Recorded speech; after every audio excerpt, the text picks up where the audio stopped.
Throughout history, many of our favorite franchises have vastly outgrown the gaming space, as many characters attached to these beloved series have slowly transcended into pop culture icons. These larger-than-life characters have a rich history, spanning across multiple console generations. Their storied origins oftentimes dates back to very primitive hardware, and for storied purposes, become a product of the times, never able to capitalize on their creative liberties. With present-day technology, many talented artists can finally get their redemption arc with a much-needed remake or remaster. Fast forward to today's video, and Dracula X at one time or another may arguably been dealt a similar hand. In fact, it's often considered a port of Rondo of Blood, when in all actuality, the contents presented here are drastically different. Traditionally, a remake is a retelling of events that, in large, remains faithful to the original work. There may be subtle changes here and there, but it typically remains faithful to the source material. A reimagining is more so a retelling of said events with at least one prominent change. The overarching plot is typically repurposed, yet characters and story elements will largely remain intact. When it comes to Dracula X, the textbook definition tends to lean on the fence of both, and as we further explore this release more in depth, we just might be able to discover a greater sense of understanding of when things slowly became lost in translation. After the release of Super Castlevania and the follow-up Castlevania Bloodlines, fans patiently waited for the announcement of that next big breakout Vania. Word on the streets was that the Japan-exclusive Rondo of Blood was getting released here stateside. Well, that couldn't have been farther from the truth, as the wool was now pulled over our eyes, as the end product was drastically different from those sweet PC Engine promotional shots we had seen prior. Now for me personally, this wasn't shocking. If you knew Konami's track record across platforms, then you knew this was typical Konami. A completely different game for completely different hardware. Let's be honest, this was oftentimes for the better, as many instances proved hardware wasn't an issue for the genius minds at Konami. Now when it comes to today's dilemma, a vast majority of fans' initial reactions were a mixed bag, heavily criticizing the final product. There was indeed a Richter Belmont, but I'm not too sure we could make out the rest. As I mentioned prior, unless you were subscribed to a specific publication or had a keen ear to those in the know, many Japanese exclusives would go over most heads. At a specific time, a game much like old Rondo here would easily be overlooked. Sure, it's regarded differently today through a quick YouTube search. Unless you had a promotional tape or a rich neighbor, you weren't playing a PC Engine. Try buying a Turbo Duo and see how much it fetches today. Hell, by the late 90s and early 2000s, many of my closest sidekicks already had a taste of that killer app Symphony of the Night, and it's easy to see why Rondo at a time was heavily disregarded.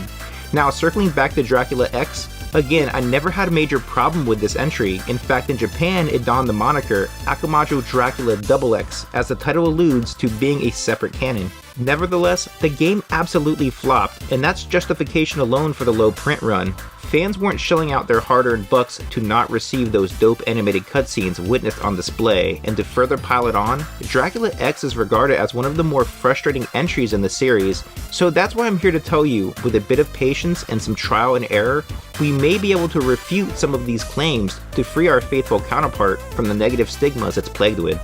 I'll tell you now, forget what you watched prior, or what the critics tell you, because the only way you're really gonna know for yourself is to sit down and play the damn thing. Then afterwards, I expect a mini report in the comment section.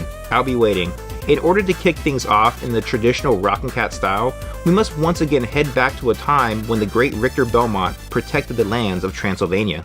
Now, the story of Dracula X in large part is a self-contained story, where many whom have not played through it may assume it's a retelling of the events of Rondo of Blood. The premise takes place in an entirely different continuity. Our story opens to an unidentified time within middle-aged Transylvania, telling the tale of the legendary Count Dracula and his continuous rise to power. What's funny enough here is that the opening credits pays homage to the late Simon Belmont, which notes that hundreds of years have passed since he performed the time-honored tradition of sealing away the Prince of Darkness. This would challenge the 100-year time placement to that of Rondo of Blood. Now brought forth by the powers to be, Dracula lures Richter to the castle as he wages war on his beloved homeland, abducting his main squeeze Annette and her younger sister Maria. Yep, I said it. In this timeline, Maria is directly related to Annette, and as so, I presume she doesn't rock her badass telepathy powers. So for this outing, we are going solo here on out. This is indeed a revenge plot on the Belmonts, as there are no further abductees mentioned this time around. Vlad strictly has it out for anyone in cahoots with the old piss-poor Belmonts. With that said, it's time to run amok and bust some ass with a sweet little tool we like to call the Vampire Killer. Now, Richter still bears his polished moveset from Rondo of Blood. He's still incredibly light on his feet, giving us that oh so satisfying backflip we've come to love, which feels even better at times here when clearing stairways or obstacles. He can pivot through the air and has a sweet moonwalking feature. I'm assuming he learned from someone of a future time. He still rocks the many frights of the night with that killer spread known as an item crash. One notable difference here is that Richter has switched up his cross technique, as he can throw them in succession for a quick rushdown as opposed to summoning the giant crucifix in Rondo of Blood. As I stated, this is indeed a revenge plot. The only question though is whether or not Dracula sent Shaft directly or indirectly to nab the sisters. That's entirely up to speculation. As far as I know, there's no sign of Shaft in sight, yet I do have a question regarding that here in time. Now, I want to emphasize that although you don't directly play as Maria, locating her along with Annette will drastically impact how these storied events play out. So with that being said, let's now suit up for a journey across the homelands. Our adventure opens as Richter returns to the countryside in search of his beloved Annette. The town has quickly become overrun with night creatures. What initially jumps out to me is the choice of visual effects, more specifically the backgrounds that for a late Super NES release does an outstanding job capturing the atmosphere. The stage design takes a hit compared to the enriched environments of Rondo of Blood, yet managed to do a great deal more with less as the designers had their hands tied in relation to the confines of cartridge space. Although the stages are drastically downsized in length, you have some decent stretches with some tight platforming sections, especially when you are in the process of being hunted down. As the stage winds down, you run into your first major threat, as it becomes pretty apparent this isn't the giant wyvern from that other burning town. There's something chilling about the boss encounter. Maybe it's the change in tune or how the flames in the background slowly shifts to a greenish hue throughout the arena.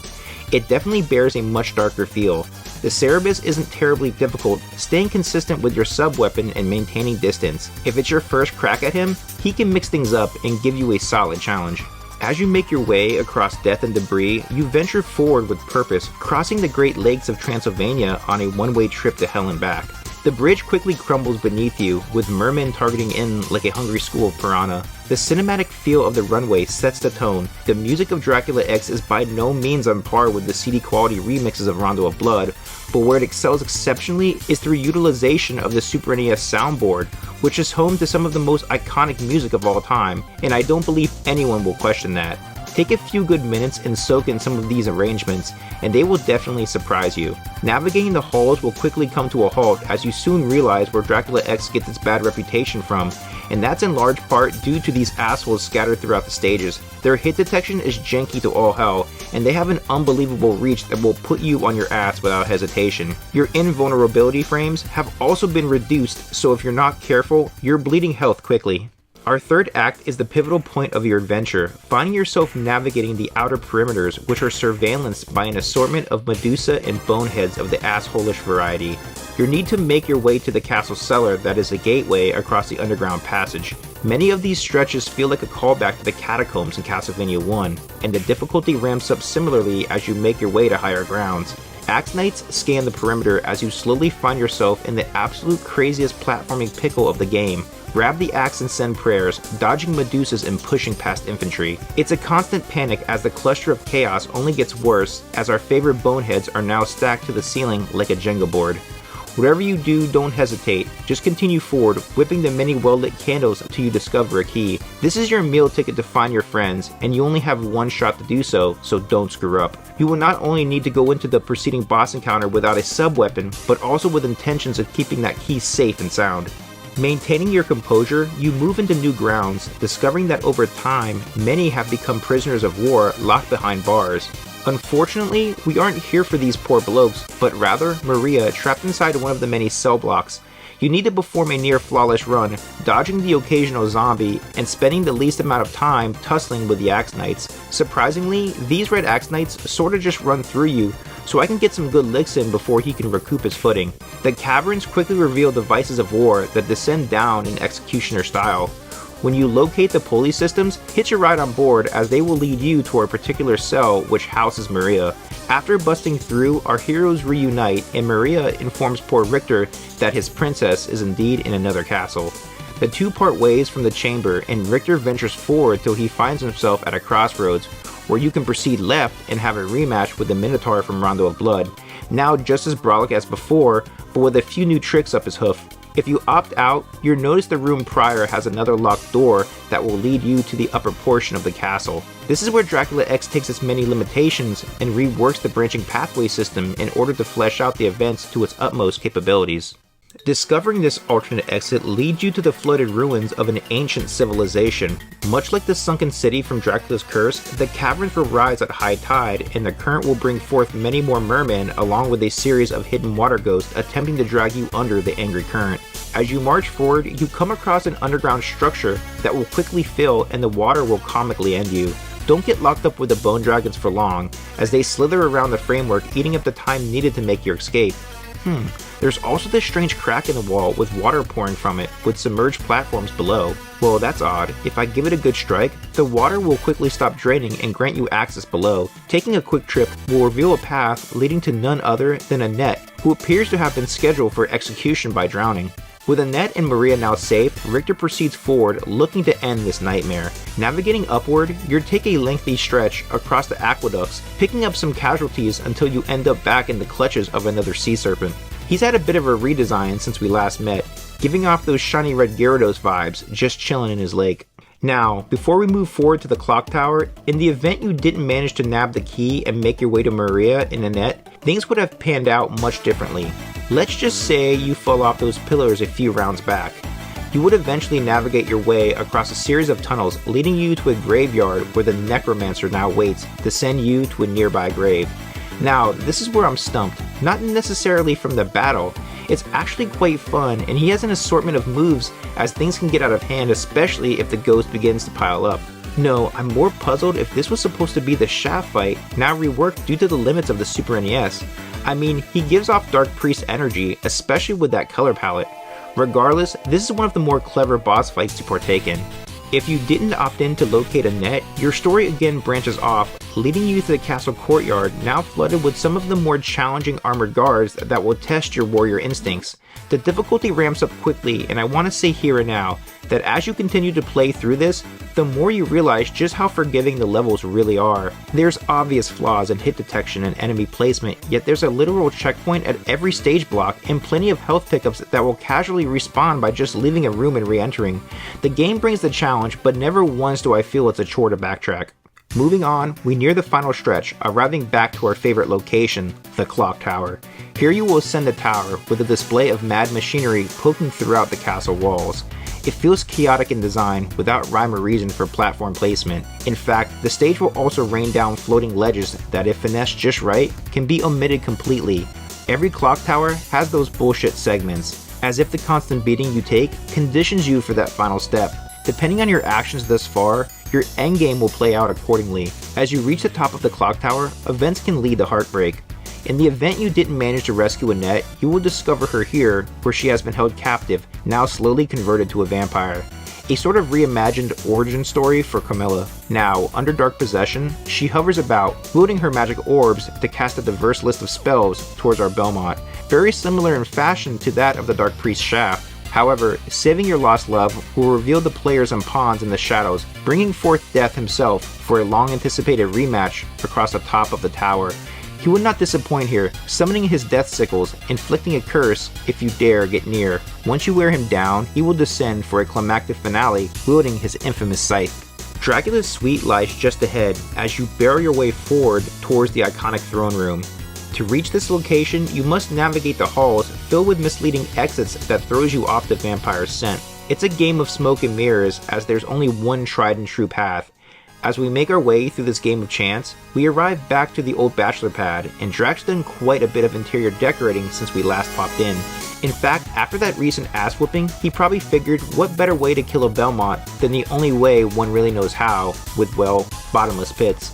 And if you thought it was a nightmare crossing the pillars back at the chapel, then try doing so with a vampire breathing down your neck. Vlad is up to his typical tirade, a flurry of Hellfire Blast, followed by the occasional Dark Inferno. Some traditions never die, as you aim to take off his head, now only doing so while never looking down. I equipped the axe for just this occasion, perched dead in the middle of a pillar, anticipating where he will manifest to next.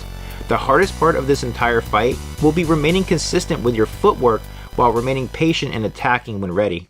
As Vlad's health depletes to zero, he will go to that vengeful place once more, resurfacing with a brand new transformation. He's almost rocking that 90s Goliath look from the Gargoyles animated series.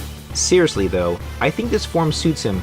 And hear me out, instead of just turning into a giant hellhound, this form displays his demon traits while retaining the humanoid aesthetic, which I think portrays that final boss look. Perfect example that comes to mind is any good Dragon Ball villain, dare I say Perfect Cell? He will now begin to hover about, charging up his electrical current as you anticipate a concentrated blast on the descent towards poor Richter. However, if you played your cards right, by saving up a good chunk of hearts, you can hack away with ease as he becomes completely vulnerable for any and all attacks in this form. So hammer away relentlessly, and in a matter of moments, the round will be yours. As Richter lays the count to rest once more, he stares back respectfully, as his family's long-running rival withers away as the morning sun vanquishes the cursed night. Our storied ending now lies in the hands of the player. Depending on how your rescue mission panned out, will change the ending of your story. If you failed to reach the Sisters' Chambers, Richter rides off in disbelief, mourning the loss of his loved ones. In the event you managed to rescue Maria, but were unable to find the hidden entrance to Annette's chamber, the story will close out with Richter holding Maria as the two mourn the death and pay respect and loving memory of poor Annette. Managing to save Maria along with Richter's beloved depicts the two in a sentimental embrace as Maria looks on as the three reunite once more to tell their tale. Dracula X, in my opinion, is a retelling of Richter's fabled story arc, cleverly reimagined through a classic Castlevania approach, sprinkling in new and old encounters that gives players new twists on a tried and true take. Although Richter makes his return along with a few other fan favorites, the stage redesigns hold enough merit on their own respectively and should be approached that way. Sure, there's a good deal of frustrating encounters throughout, yet on the flip side, many of these nuances are circumstantial and avoidable completely. These larger challenges only become problematic when you're seeking out alternate routes of travel, desiring the best ending. In other words, enter at your own risk. The game is extremely generous with health pickups as checkpoints are plentiful across each stage block. In fact, from a challenge standpoint, I would put Dracula X on par with that of the original Castlevania. If you want something a bit more polished and easy to pick up and play, then you always have Super Castlevania on this very console.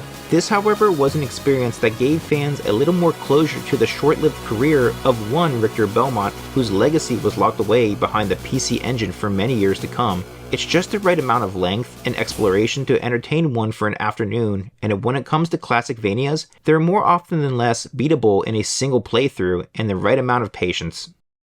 Speaking of storied remakes and retellings of old, it's odd, but I just can't stop thinking about my previous playthrough of Rondo of Blood, and that unsettling trance Richter had as he stared back at the cold, dark, antagonistic exterior of Castle Dracula, almost as if it was somehow alive, tempting him back just as one would become seduced by a vampire unbeknownst, allowing them to feed upon one's flesh. This sounds absurd, watching Richter depart shortly after, but I can't put my finger on it. The blood of the Belmont runs rich, yet the killer instinct at times can almost blind one's own judgment. And who's to truly say what would become of the man they once knew as Richter Belmont? Perhaps, just perhaps, his mind would succumb to nothing more than a miserable pile of secrets.